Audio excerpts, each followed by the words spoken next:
आहेत धारा, चालल्या आहेत धारा तो वरी न्हाऊ नये, तापल्या आहेत तारा तो वरी गाऊ नये.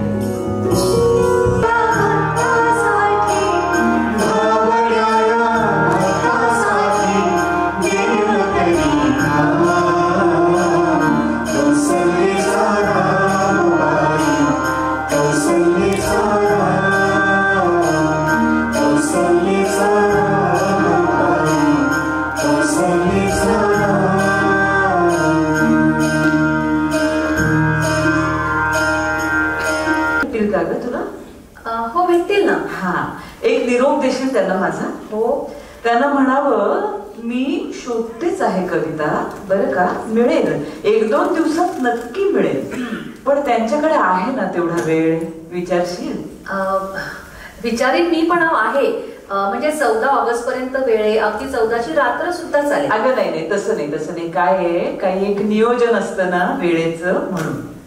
नाही बरोबर आहे तुमचं, पण मी पण त्या कमिटीमध्ये आहे, त्यामुळे वेळेचा थोडासा अंदाज. हो का? मग हरकत नाही. अगं झालंय काय, ती कविता घरातच आहे, पण नेमकी कुठे ठेवली ते आता मलाही आठवत नाहीये आणि भाईलाही. अच्छा. हा, त्यामुळे थोडी शोधाशोध करावी लागेल, पण सापडेल हे नक्की. तुम्हाला खरं सांगू का सुनीताबाई, आम्हाला ना हो की आपे बट नो गुड फॉर्च्यून यार. He said this poem is outdated. Outdated? तोच आउटडेटेड. मग काय? आणखी कोणी? आणखी हा, आता एक राहिले. कोण ग? पश्चिम बंगालचे मुख्यमंत्री. त्यांना सांगते तुम्हीच लिहून पाठवा, बाकी सगळे झाले. मग पण धनश्री कोणीतरी लवकर शोधायला पाहिजे. हा, बघूया मिळेल.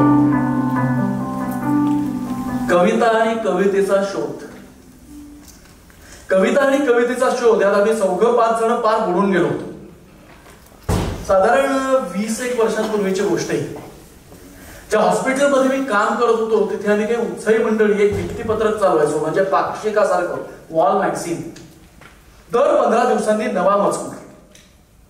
सैल सर मोकळं रूप होतं आमच्या पाक्षिकाचं. बरोबर आहे. काहीच नाही जमलं आपल्याला तर तुम्ही म्हणताय तशी इंग्रजी कविता 14च्या रात्री पण लावता येईल. पण मग तोवर प्रयत्न करायला काय हरकत आहे? नाही धनश्री, त्या भाषेला अडायचं आणि 15 ऑगस्ट हातातून जायचं ना.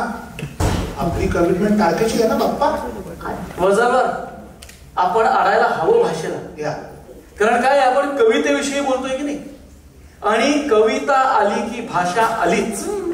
वजलवार अरे कवितेच्या भाषेतूनच व्यक्त होतो की नाही, मग भाषेसाठी न अडून कसं चालेल?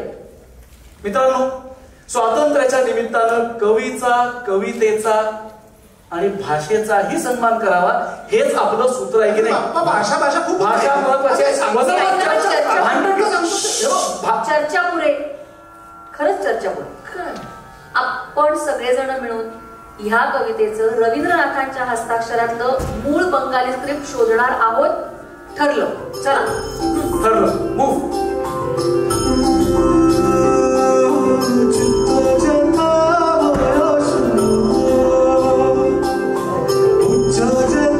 प्रश्न उपस्थित झाले असं नाही, तर त्यांचे पाय एखाद्या ऑक्टोपस प्रमाणे एकमेकांच्यात गुंतून गेले. आपल्याला आपल्या भाषेविषयी नक्की काय वाटतं? प्रेम, अनास्था, काहीच नाही. खरं सांगायचं ना तर भाषेविषयी उदासीन असलेले आपण सगळे लोक होते, मात्र अगदी खरं. म्हणजे वजलवारचा हेतू चांगला आहे, पण त्याच्यासारख्या इतक्या शिकल्या सवरलेल्या माणसालाही भाषेविषयी यत्किंचितही असोशी का नसावी?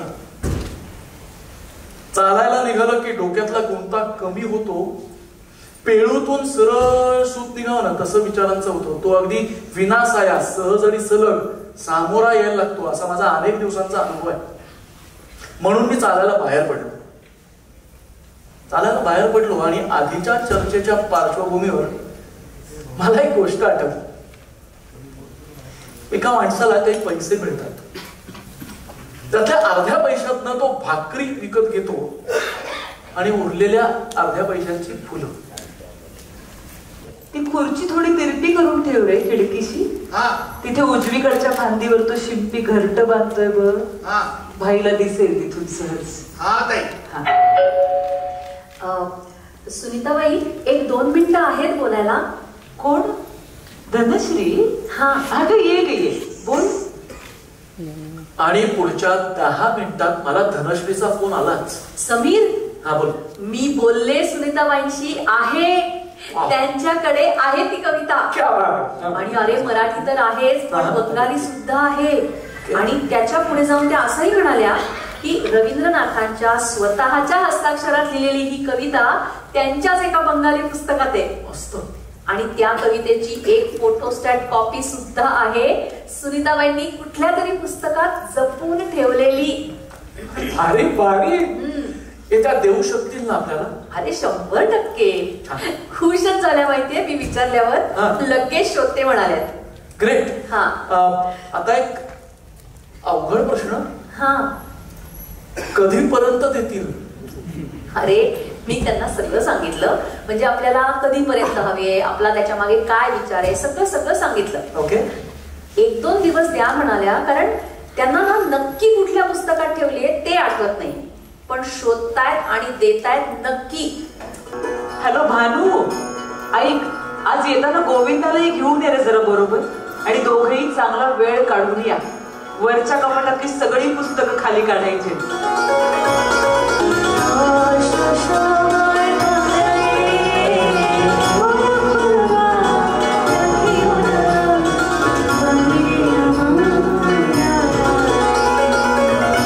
होय होय, काय काय ती सगळी पुस्तकं खाली घ्यायची आहेत भानू.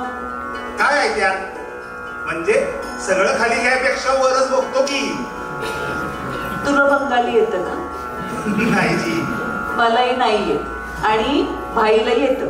त्यानं बघितल्याशी. यावेळी सहसा सुनीताबाईंची चाहूल असते. भानू, चहा घेतलास का तू? हा, चहा झाला की भाईला थोडं फिरवून आण. हा, आणि फिरणं झालं की मग औषध देऊ. एक करत अगदी नेमक्या लयीत सुनीताबाईंची सकाळची अंधिक सुरू असतात. आज खाली उतरताना आणि परततानाही अगदी शांतता. घरात कोणीच नसावं इतकी, पण दार तर उघड. काही झालंय का बघावं म्हणून हलक्या पावलांनी मी आत शिरले तर बाहेरच्या